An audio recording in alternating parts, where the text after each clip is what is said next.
லேசான காரியம், உமக்கது லேசான காரியம்.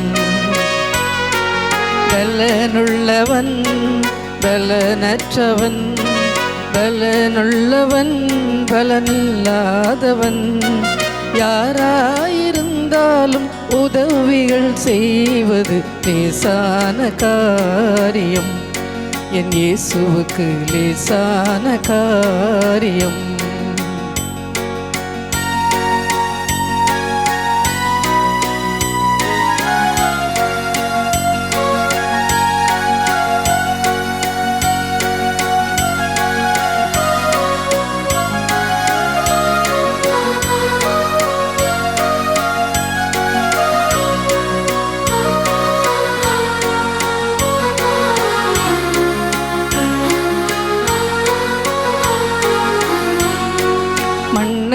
பிசைந்து மனிதனை படைத்தது லேசான காரியம். மண்ணை பிசைந்து மனிதனை படைத்தது லேசான காரியம்.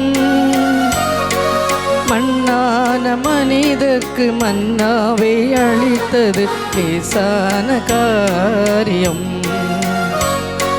மண்ணான மனிதர்க்கு மன்னாவை அளித்தது லேசான காரியம்.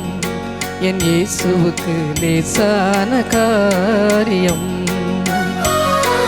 லேசான காரியம், உமக்கது லேசான காரியம். பலமுள்ளவன் பலனற்றவன், பலமுள்ளவன் பலனில்லாதவன், யாராயிருந்தாலும் உதவிகள் செய்வது லேசான காரியம். என் இயேசுவுக்கு லேசான காரியம்.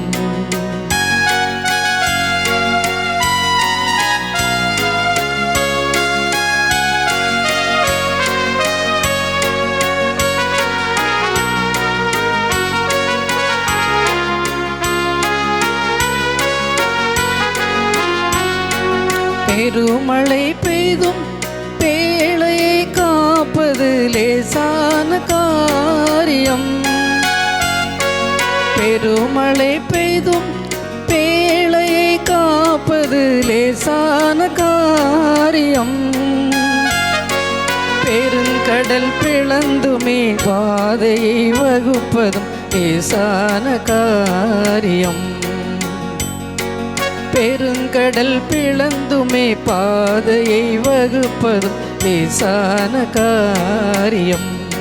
என் இயேசுவுக்கு லேசான காரியம். லேசான காரியம், உமக்கது லேசான காரியம். பலமுள்ளவன் பலனற்றவன், பலமுள்ளவன் பலனில்லாதவன், யாராயிருந்தாலும் உதவிகள் செய்வது லேசான காரியம். என் இயேசுவுக்கு லேசான காரியம்.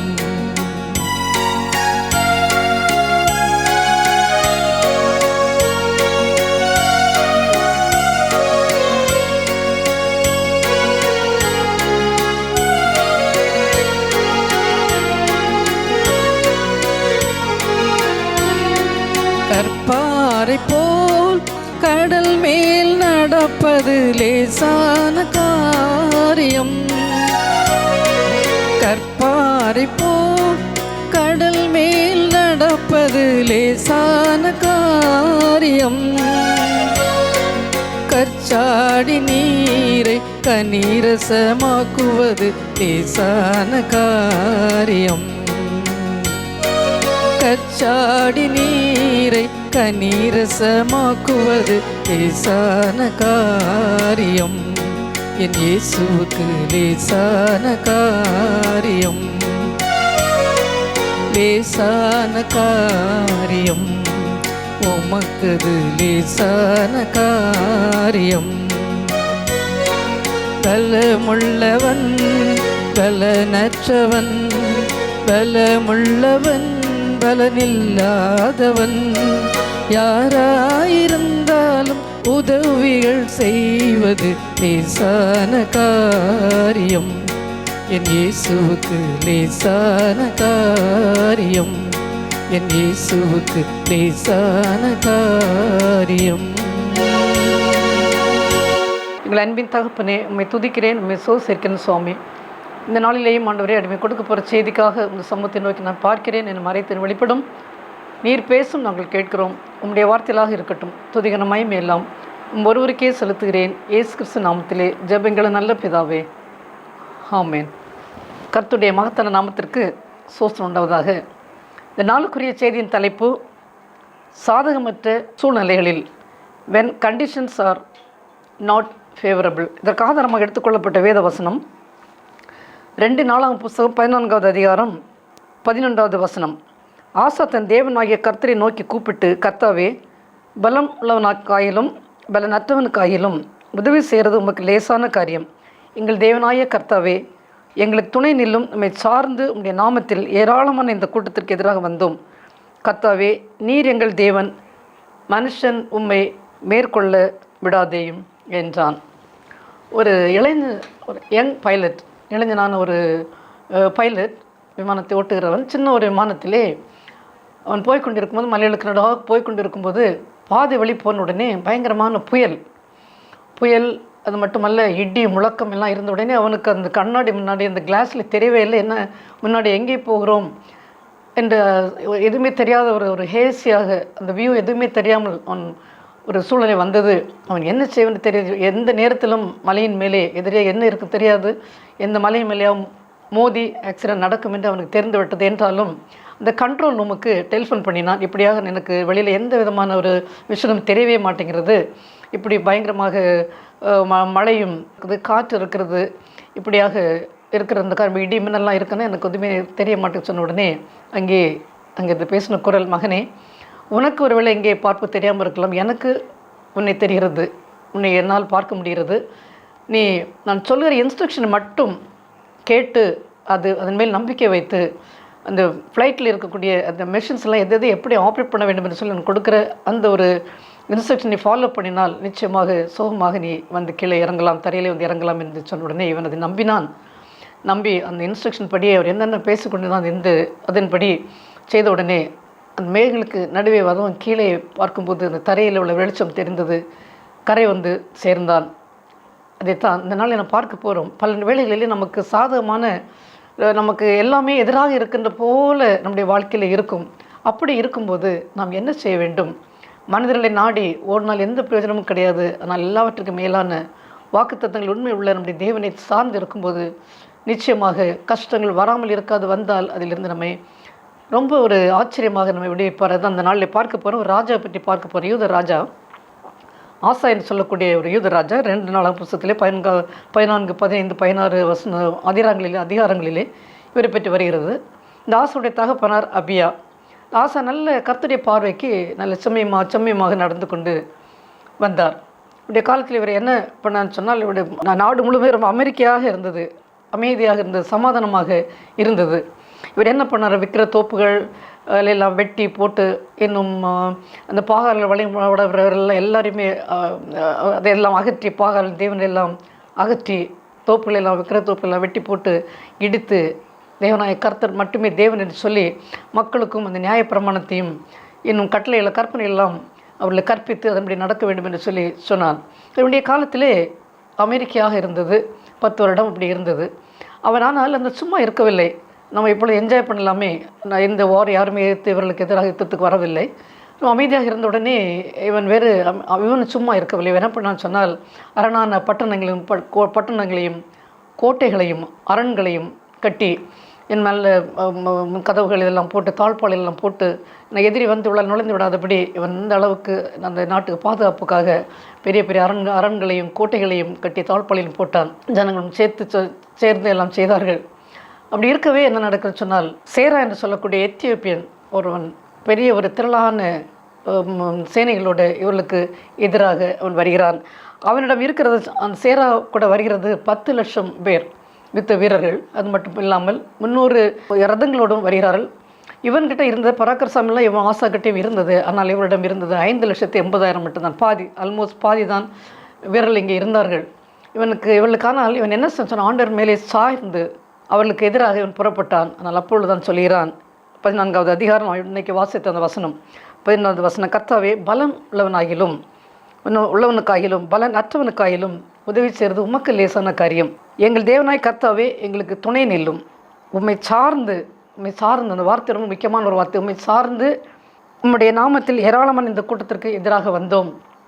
அவை சார்ந்து இருக்கும்போது நமக்கு எதிர்த்து வரக்கூடிய கூட்டம் பெரிய ஒரு கூட்டமாக இருக்கலாம், பயப்பட வேண்டிய தேவை கிடையாது. ஏனென்றால் கர்த்தர் நமக்காக வழக்காடுவார், நமக்காக அவர் யுத்தம் பண்ணுவார் என்ற அந்த ஒரு நம்பிக்கை தான். ஆண்டவரே உம்மை சார்ந்து உம்முடைய நாமத்தில் ஏராளமான இந்த கூட்டத்தை எப்படி வந்தது, உம்மை சார்ந்து நாங்கள் வந்தோம் என்று சொல்கிறார். அது மட்டும் இல்லை, நீர் எங்கள் தேவன், மனுஷன் உண்மை மேற்கொள்ள விடாதேன்னு சொல்லி அந்த ஒரு விண்ணப்பத்தை இந்த ஆசா ஏறெடுக்கிறான். என்ன நடந்ததுன்னு சொன்னால், இவரெல்லாம் எத்தியோப்பியர்கள் இவர்கள் முன்னாலே முறிந்தோடி போக வேண்டிய ஒரு சூழலே வந்தது. அப்படியே முறிந்து விழுந்தார்கள், ஒன்றுக்கல்லாமல் ஆகிவிட்டார்கள். பெரிய பயங்கரத்தை ஆண்டவர் இங்கே உண்டாக்கினார். அவன் பெரிய ஒரு சேனை, இவர்களுக்கு டபுளாக ஆட்களோடு வருகிறான். ஆனால் இவர்களும் பயப்படவில்லை.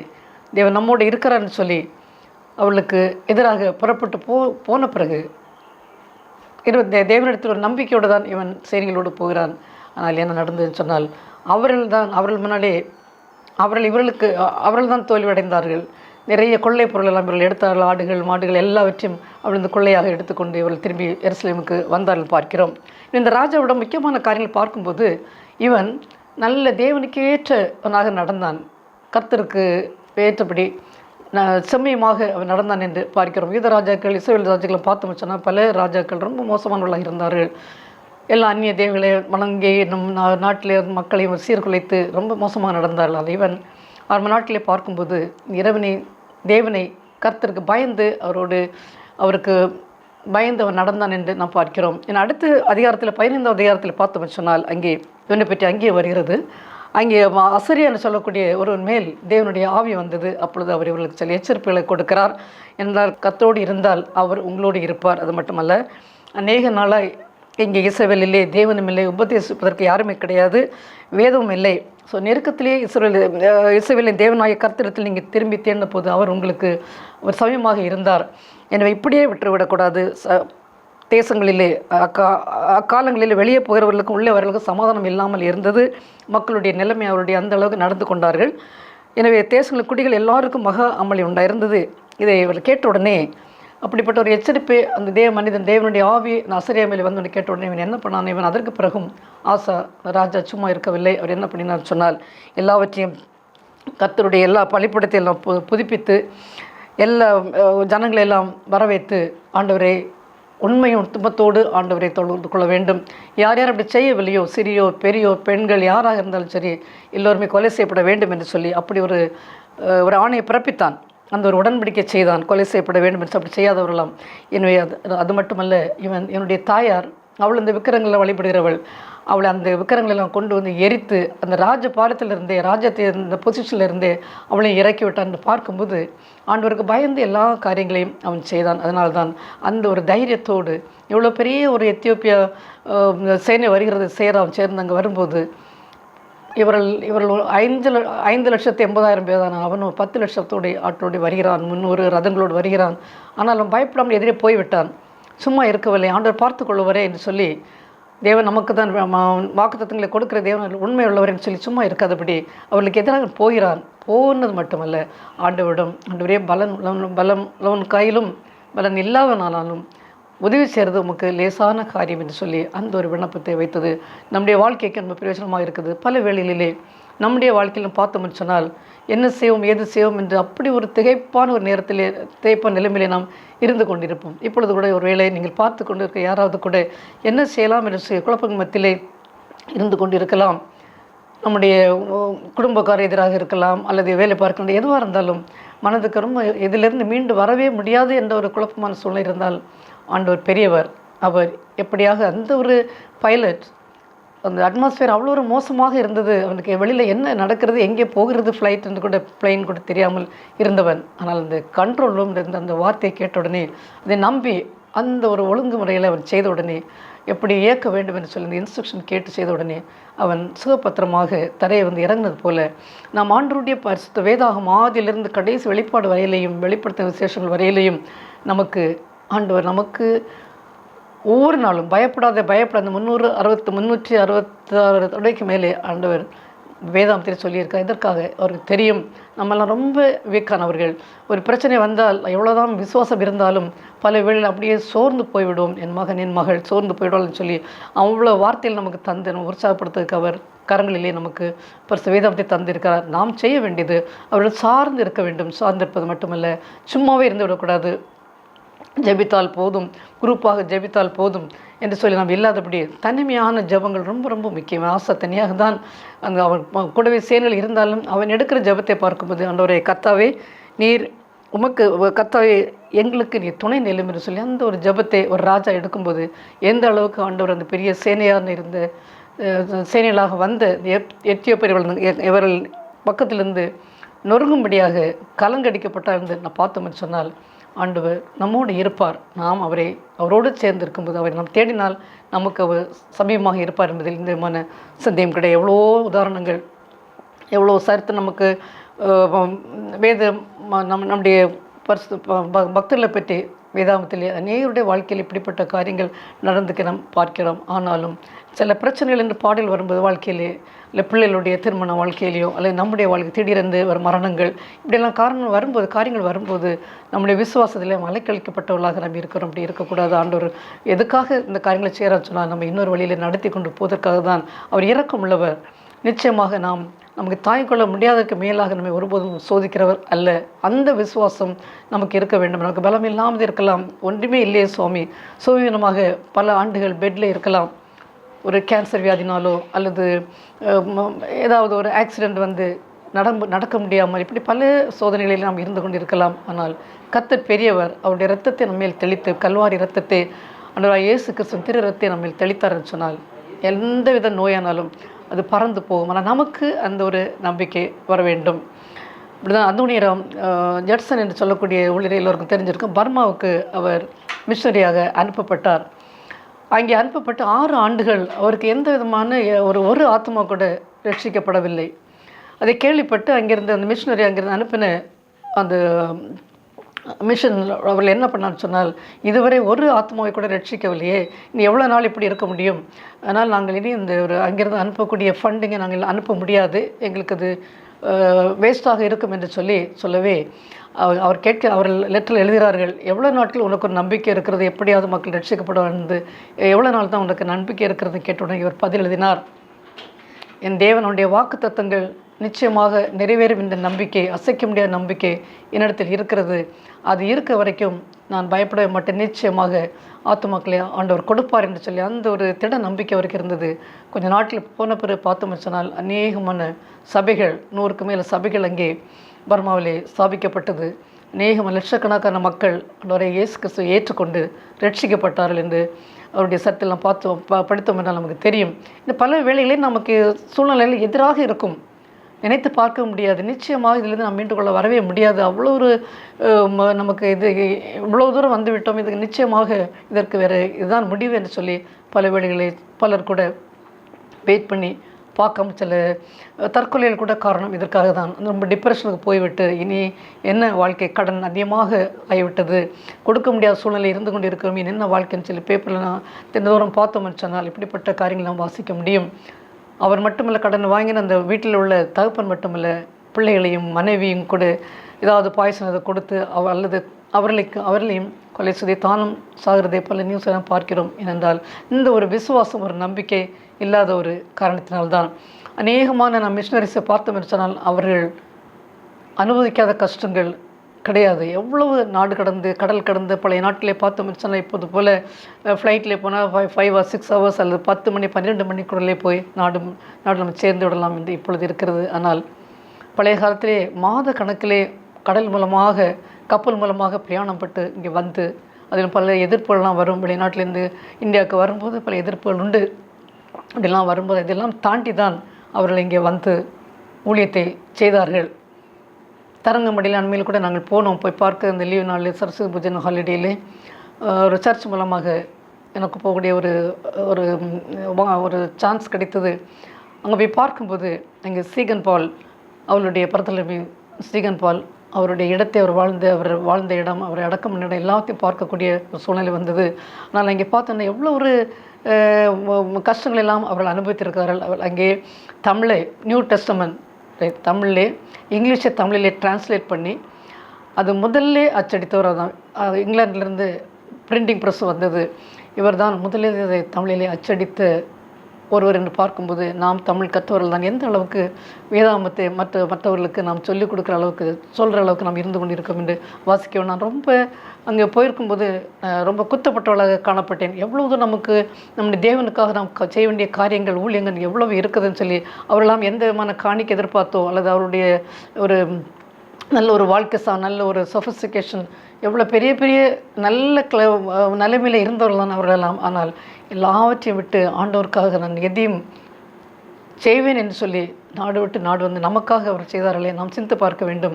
நாம் நம்முடைய கம்ஃபர்ட் ஜோன்லேயே இருந்து கொண்டு எது வந்தாலும் பிரச்சனை வந்த உடனே ஓடி எல்லோருமா சேர்ந்து ஒரு ஜெபம் பண்ண படித்திருக்கிறோம். அது மட்டுமல்ல, அதோட கஷ்டங்கள் மத்தியிலேயும் நாம் அந்த ஆக்ட் பண்ணணும். இவன் என்ன பண்ணான், அமைதியாக இருக்கின்ற நேரத்திலே அதையெல்லாம் கட்டுறான். படனான அரண்களையும் கோட்டைகளையும் கட்டி எல்லாம் தாழ்பாளையில் போட்டான். என்னை எதிரி வந்து உள்ளாலே வந்துவிடக்கூடாது என்று சொல்லி நமக்கு நல்ல ஒரு சாதகமான நமக்கு காரியங்கள் நடக்கும்போது நம்ம என்ன பண்ணுகிறோம் என்று சொன்னால் நமக்குடைய வசதிகளை வாய்ப்புகளை நாம் பெருக்கிக் கொள்கிறோமே தவிர மற்றவர்கள் பற்றி நாம் யோசிக்க கிடையாது. நம்ம ஆண்டவர் நமக்காக மரித்தாரே, அவர் எதற்கு சொந்த குமாரனை இங்கே அனுப்பி அவர் நமக்காக பாடுபட்டார், மரித்தார், உயிர்த்தெழுந்து இன்னும் நமக்காக பரிந்து பேசி கொண்டிருக்கிறார். அப்படி பார்க்கும்போது நாம் எவ்வளோ காரியங்களை செய்ய வேண்டியிருக்கிறது. அதே போல் நான் ஆப்பிரிக்காவுக்கு சென்ற மிஷினரி டாக்டர் டேவிட் லிவிங்ஸ்டன் அவரும் அநேக கஷ்டங்கள் அவர் இங்கே அனுப்பும்போது அங்கே சொன்னார்கள், ஆப்பிரிக்காவில் நீ போகிற இடத்துக்கு பாதையே கிடையாது, எப்படி அங்கே போக முடியுமென்னு சொல்லி அவர் சொன்ன வார்த்தையை நான் கேட்க வேண்டும். அவர் என்ன சொன்னார்ன்னு சொன்னால், பாதையை நான் உண்டாக்க போகிறேன், பாதை இருந்தால் எனக்கு பாதையுள்ள இடங்களுக்கு நீங்கள் என்னை அனுப்ப வேண்டாம்,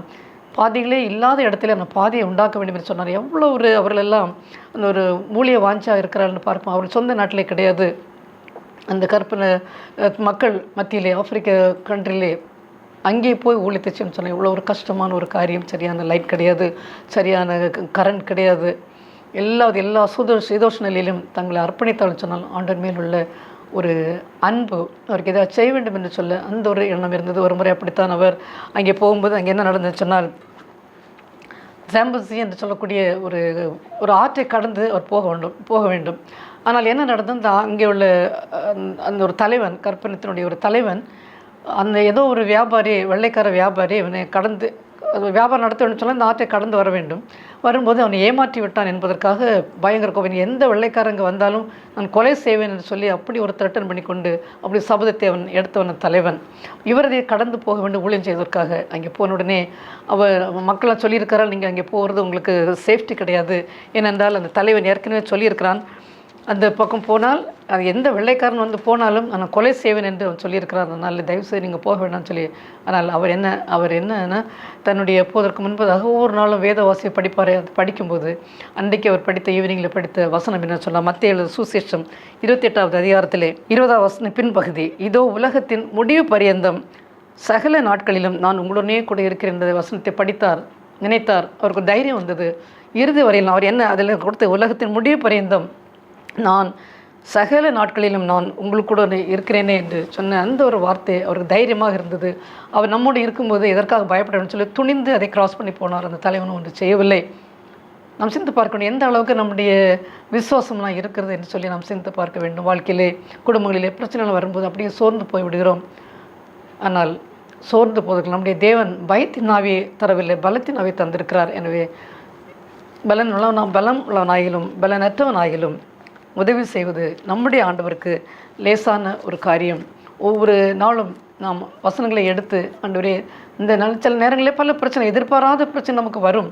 ஆஃபீஸில் போய் இருக்கும்போது நாம் நினைத்து கொண்டு இருப்போம், சந்தோஷமாக இருக்கும், பல நமக்கு எதிரிகள் இருப்பார்கள். அவர்கள் மூலமாக திடீரென்று ஒரு நோட்டீஸ் வரும், உங்களுடைய வேலை பறிக்கப்படுகிறதுன்னு சொல்லி. எப்படி இருக்கும், சந்தோஷமாக இருக்கிறோம், திடீரென்று இப்படி வரும்போது நமக்கு ரொம்ப ஒரு வேதனையாக இருக்கும். அந்த நேரத்திலும் ஆண்டவர் ஒருவேளை நமக்கு ப்ரமோஷனை தந்து வேறு இடத்திற்கு ஒரு இடத்தை வைத்திருப்பார் என்று சொல்லி அந்த சத்து முன்பதாக நம்முடைய சோர்ந்த மனதை சோர்ந்து போய் நம்ம காமிக்கவே கூடாது. இனி நம்முடைய இன்றைக்கு பார்த்த இந்த ஆசானுடைய வாழ்க்கையிலிருந்து நம்ம என்ன பார்க்கிறோம்னு சொன்னால், அவ்வளோ பெரிய ஒரு சேனை வந்த பிறகும் அவன் கலங்கவில்லை, அவளுக்கு எதிராக போகிறான். எப்படி போகுது என்று யோசித்து கொண்டு இருக்கவில்லை. அவன் போய் அதுக்கப்புறம் ஆண்டவர்கிட்ட சொல்கிறான், ஆண்டவரே உண்மை சார்ந்து இவ்வளோ பெரிய கூட்டத்துக்கு எதிராக நாங்கள் வந்தோம், மனுஷன் உண்மை மேற்கொள்ள விடாதேயும் என்று சொல்லி அவன் ஆண்டவரிடம் இந்த விண்ணப்பத்தை வைக்கிறான். நாமும் கூட இப்படிப்பட்ட சூழ்நிலையில் வரும்போது ஒன்றுமே செய்ய முடியாது, என்ன செய்ய போகிறோம் என்ற ஒரு சூழ்நிலை வரும்போது, இது ஒரு நோயினால் இந்த நோயிலிருந்து நாம் மீண்டு வர முடியாது. டாக்டர்ஸ்க்கு மேலே இருக்கிறார் நம்முடைய டாக்டர், அவருக்கு தெரியும் எல்லாவற்றையும் குணப்படுத்துகிறவர் அவர்.